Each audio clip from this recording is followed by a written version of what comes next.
Voici le complément à la leçon N7, poser une division. Quelques rappels avant de débuter la méthodologie pour poser une division. Une division euclidienne, c'est quoi? C'est une quantité totale qu'on souhaite partager. Pour la partager, cette quantité totale, on va citer de la multiplication. C'est-à-dire, on a un critère de partage qui s'appelle le diviseur, qu'on multiplie au quotient. Ce quotient, ça peut être ou la quantité dans une part, ou un nombre de parts, et une quantité qu'on n'arrive pas à partager. C'est équivalent avec l'opération en question qui s'appelle la division avec un nouvel opérateur que vous voyez ici avec deux points superposés séparés par un trait horizontal. Le dividende divisé par le diviseur, c'est égal au quotient et une quantité qui va rester. Faites bien attention, c'est bien. Et il y a un reste, pas plus le reste. C'est deux choses différentes. Poser une division. Pour illustrer la division, on va reprendre un problème. On va toujours illustrer par un problème. On va imaginer une collection de cartes, de 708 cartes, et cette personne, elle a envie de les ranger dans des pochettes. Chaque pochette de cartes va contenir 8 cartes. Alors, il va commander ses cartes, acheter ses cartes, mais il va se demander... ses pochettes, pardon, mais est-ce qu'il en achète 20, 50, 100 ? Il ne veut pas acheter plus de pochettes dont il a besoin, et surtout suffisamment assez pour qu'il puisse ranger toutes ses cartes. Donc, s'il range une première pochette, il aura rangé 8 cartes, une deuxième 16 cartes, une troisième 32 cartes, et ainsi de suite. Voilà. Donc on retrouve le lien entre la division et la multiplication, c'est-à-dire on a une quantité qu'on souhaite partager, mais des parts qui sont égales. Donc, ça va être quoi? La quantité dans chaque part, elle est de 8, on la connaît. Ça va être notre diviseur. Et on a un nombre de parts, par contre, qui est l'inconnu. Est-ce que c'est le nombre de parts, c'est le nombre de pochettes. Donc maintenant, je convertis ça dans un langage mathématique. Qu'est-ce que je connais? Je connais la quantité que je souhaite partager, c'est-à-dire mon nombre de cartes, c'est mon dividende. Je connais mon diviseur, le nombre de cartes dans une pochette, la quantité dans chaque part. Qu'est-ce que je cherche?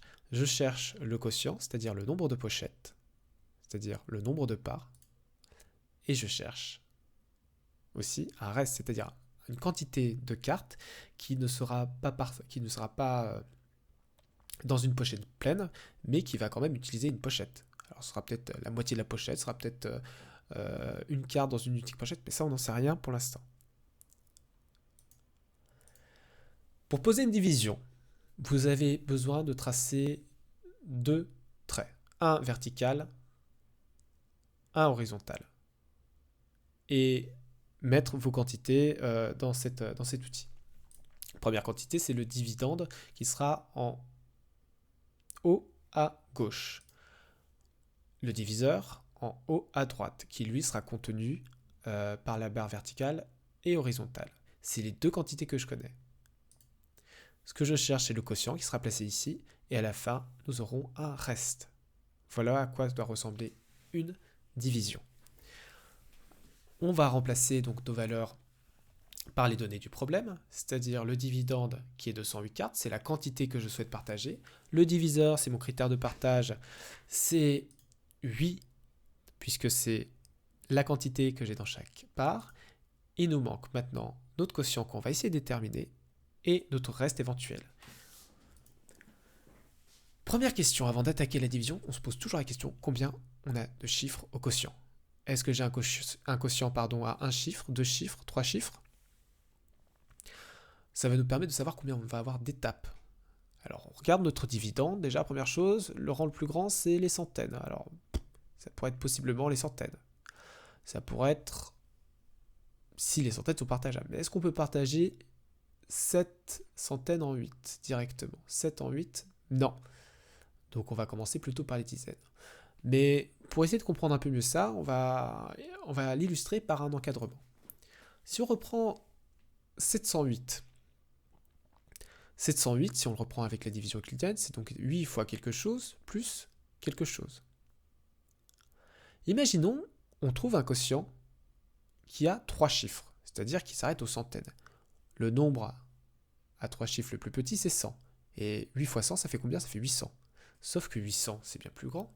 Imaginons 100 pochettes de 8 cartes, ça nous ferait 800 cartes. C'est bien plus grand que 108. Donc c'est impossible que notre quotient ait 3 chiffres. Inversement, 8 x 10, 80. Donc on sait que notre quotient, c'est un nombre qui sera compris entre 10 et 100. Mais on est sûr qu'il ne sera pas égal à 100, puisque 100, ça nous fait 8 x 100, ça nous fait 800. Ce qui est bien plus grand. Donc là, maintenant, on a la certitude que notre quotient, il aura 2 chiffres. Et le rang le plus grand, ce sera le rang des dizaines. Eh bien, on va commencer par partager les dizaines. Alors là, je vous ai mis en jaune pour bien vous illustrer qu'on va travailler sur notre dividende uniquement sur la quantité, pour l'instant 70 dizaines, et qu'on va trouver le chiffre de dizaines au quotient. On reprend la formule de la division euclidienne, c'est-à-dire le diviseur multiplié par le quotient plus le reste est égal au dividende. C'est-à-dire 8 fois un nombre de dizaines, qui sera notre quotient, plus un reste qui sera un nombre de dizaines, est égal à 70 dizaines. Alors 8 fois quelque chose qui se rapproche de 70, ça semble être 64 qui se rapproche le plus. Effectivement, si on fait 64 plus 6, ça nous fait bien 70. Comment ça se traduit dans notre opération? J'écris mon nombre au niveau du quotient. Je fais mon opération 8 fois 8. Ça veut dire que je vais retirer à cette quantité, là, je vais partager 64 dizaines. Et il ne m'en reste plus que combien? Si je viens de les partager, il ne m'en reste plus que 6. Là, je viens de partager les dizaines. On vérifie une autre chose. On vérifie bien que notre reste est plus petit que notre diviseur. Je vous ai réécrit l'opération, donc ça fait bien 70 dizaines moins les 8 fois 8 qui fait bien 64 est égal à 6. Là, je viens de partager mes dizaines. Deuxième étape, ce sont les unités. Les unités, j'en ai donc 68. Pourquoi j'en ai 68? Parce que j'avais les 6 dizaines qu'il restait précédemment, plus les 8 unités de 708 que je n'avais toujours pas partagées. Donc il faut bien penser à abaisser notre unité. Et on reprend la même réflexion. C'est-à-dire, donc 8 fois quelque chose plus quelque chose est égal à 68 unités. Et là, on cherche bien un nombre d'unités. C'est pour ça que j'ai mis le symbole U. Qu'est-ce qui se rapproche le plus de 68? Ici, c'est encore 64. Donc ça veut dire 8 fois 8 plus 4. 64 plus 4, ça fait bien 68. Si on reprend notre opération, 8 fois 8, j'enlève 64 unités. Il en reste 4. Et je viens de terminer mon opération. Pourquoi je viens de terminer mon opération? Puisque j'ai distribué toute la quantité 108 en 88 parts qui contiennent chacune 8 et avec un reste de 4. J'écris mon résultat toujours en ligne, donc 108 divisé par 8 est égal à 88 et il reste 4. Et quand j'écris ma phrase réponse pour un problème, je retraduis ce que j'ai écrit mathématiquement.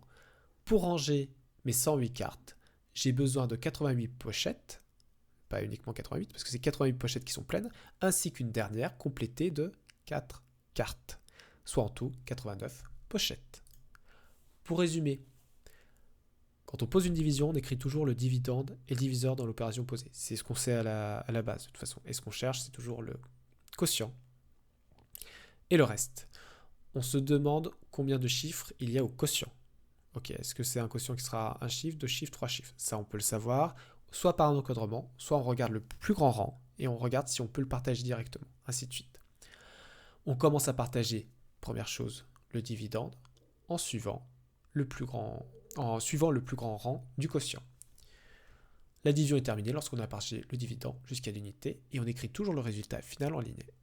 Pensez aussi à la chose que vous pouvez vérifier aussi à chaque fois, et qui vous évitera bien des erreurs, c'est de vérifier que le reste est toujours plus petit que le diviseur. Voilà, j'espère que ce complément vous a aidé. C'est chargé. N'hésitez pas, sur une vidéo, on peut mettre pause, on peut revenir en arrière, on peut essayer de faire à la main en même temps sur son cahier. Ça sert à ça. Voilà. Bon courage, en espérant que ça vous aide un petit peu.